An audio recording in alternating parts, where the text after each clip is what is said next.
You want to do that now, Senator Judge Padilla? Yes, Senator Judge Padilla would like to interject before we go on a break. You may proceed, sir. Maraming salamat po, Ginoong Tagapamahala ng Hukom at sa ating Ginoong Pangulo. Maari po ba makapagtanong sa ating mahal na saksi? Opo, Your Honor. Maaari po. Ang una ko pong katanungan sana ay taga saan po kayo na lugar, na probinsya? Tacloban, sir. Tacloban. Tacloban City, Opo. sir. Kayo po ngayon ay Regional Director ng NBI sa BARM. Yes, sir. Opo. Yun po ba ay isang promosyon para sa inyo na madala sa BARM? Dahil totoo po ba na kayo ang tinatawag na Golden Boy ngayon sa NBI? I cannot comment on that po, Your Honor. Kasi po ang Nasa BARM po ako. Wala ho ako ngayon sa Opo. main office, sir. promotion po ba yon? Yung napunta kayo sa BARM? Balita ko po kasi ilang beses na kayo na-promote sa NBI. 12 years na po kayo, no, sa NBI. Yes, sir. Opo. Ilang beses na po kayo na-promote? Since na pumasok ko ako sa NBI, Opo. sir. From investigation 1, 2, 3 noong 2015, 2016. Well, nung mula ako na pumasok ako sa academy, from investigation 1 hanggang ngayon sa regional director, sir. Ilang beses po yun? Sa isang taon po, Sa isang taon? Anong taon po, sir, ang tinutukoy nyo? Bago po kayo napunta sa BARM. Bago ho ako napunta sa BARM, regional director po ako ng Mimaropa. May maropa. Region 4B, sir. Opo. Kayo po ba ang pumili sa BARM? Na Hindi kayo po, mapunta sir. to? In the Opo. ex-agency of service, doon po kami nilalagay kung ano ang tingin ng direktor na makakatulong kami sa bureau. Bakit po kaya naisip ng direktor na sa BARM po kayo? Kayo po ba ay may kaalaman sa Islam? Hindi ko po alam kung ano ang naging basis ng direktor, pero Kayo po mismo.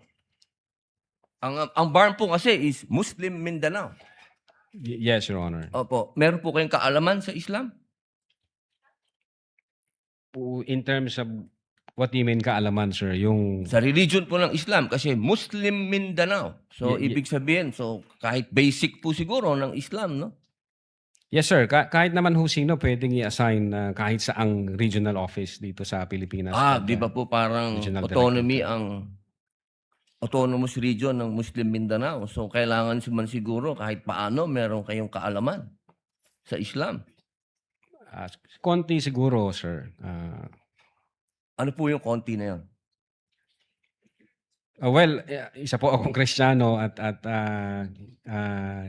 hindi ko ho malalaman yung kabuuan nung Siguro po dapat meron kayong basic din na knowledge ng Islam. Ano? So, pangalawang tanong po, okay na po yun. Pangalawang tanong po, meron po ba kayong, sa tagal nyo po, sa NBI, 12 years, meron po ba kayong na-encounter na kaso ninyo sa NBI? Kayo po mismo na-filean ng kaso? Your Honor, normal ho sa mga NBI agents na makakasuhan, in fact, maging sa sino mang law enforcement agency, that's the price we pay for doing our job and for protecting the country. As a matter of fact, in the NBI, Your Honor, we avoid the noise. We just finish the job. So, sir. ano po yan? Yes? Yes po yan? Yung sagot nyo? Yes? Normal ho yan yun sa amin. So, sir. yes po. Attorney Loto, kindly answer the question. Yes, sir. Oh, yes. Ano pong, pwede po bang malaman kung ano pong mga naikaso sa inyo? Well, wala ho pa akong natanggap na official case galing sa ombudsman, pero may nakita na ho akong complaint na binigay sa akin from NBI. Hindi ko na humaalala yung sa case na yan. Pero nung chinek po namin yung case na yan, Your Honor, sabi ko doon sa mga kasama ko, tingnan nyo nga yung validity at authenticity ng case na to. Pinuntahan ho namin yung nagnotaryo. I think meron Makati po, no? Court yun. Oh. Yung Makati Court, nag-issue ho ng certification na fake yung notary. Diyan sa reklamo na yan. So sabi ko, huwag nyo nang pansinin, marami tayong trabaho.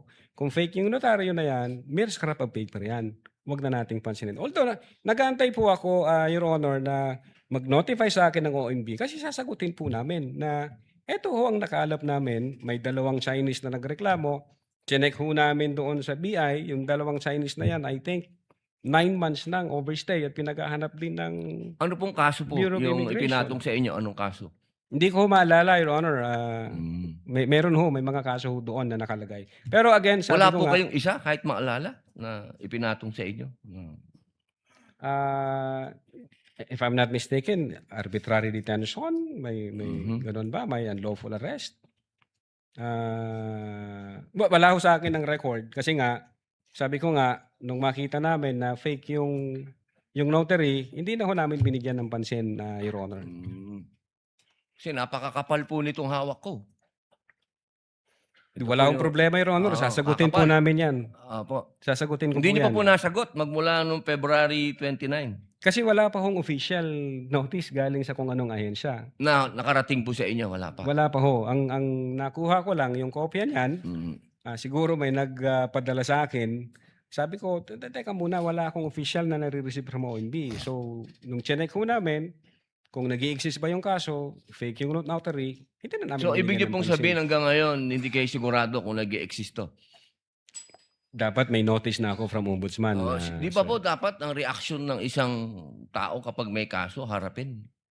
Precisely, Kasi Your Honor. Hinihintay ko nga po yung notice from Ombudsman. Na pag meron na hong notice Wala ang po kayong Ombudsman, notice hanggang ngayon sa wala pa ombudsman? po, Your Honor. Yun nga ang inaantay ko kasi sasagutin namin kasi meron po kaming certification na fake yung notary.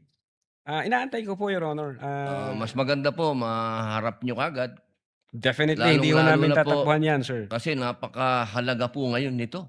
Yes, sir. Oo, ito po ay ang pinag-uusapan natin dito ay napakahalaga.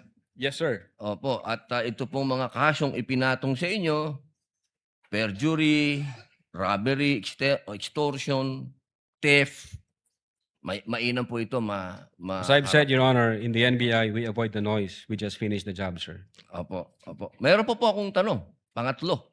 Opo. Kanina po na ang ganda ng talakayan nyo tungkol sa Romanov. Yes, sir. Opo. Alam niyo po ba yung istorya ng Romanov? At ang gaganda po ng mga sagutan ninyo, alam niyo po ba yung historical background ng Romanov? Ang alam ko lang po dyan, Your Honor, yun yung nangyari sa, I think, Tsar, kung hindi ako nagkakamali sa Russia. Sa Russia. Opo, Opo. Sino po ba yung nakakalaban ng Tsar? Again, hindi ko po maalala, hindi ko po nakita yung buong... Yun. Kasi napakahalaga po malaman ng taong bayan kung sino po ang tinatawag natin na Romanov. At Yes, sino yung nakalaban nila. Kasi po, katabi ko, ang isa sa Marcos family. Yes, sir. Alam naman po natin lahat, batid natin lahat, na si Apo Lakay, Ferdinand Marcos Sr., ang number 1 na lumaban sa komunista dito sa Pilipinas. Batid naman din po natin na ang nag-execute sa Tsar kay Nikolai at sa kanyang mga anak, sa kanyang pamilya, ay ang komunista. Alam mo po ba niyo yun? Yes, sir.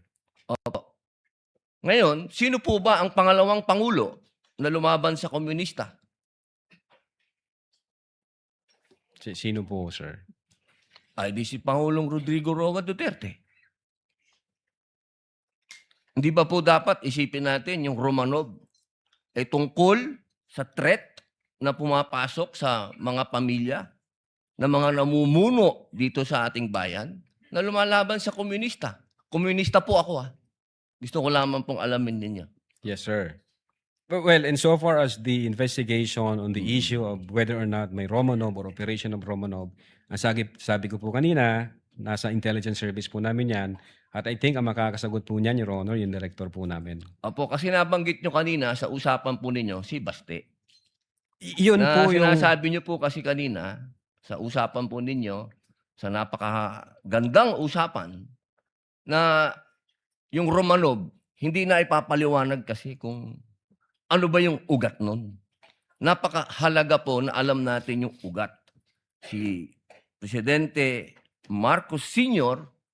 ang lumaban sa komunista, kaya nagkaroon ng threat noong 1986. Yes, sir. Ngayon, sinasabi ni Baste na nagkakaroon ng threat sa kanila pamilya sapagkat alam naman nating lahat na ang nagpatuloy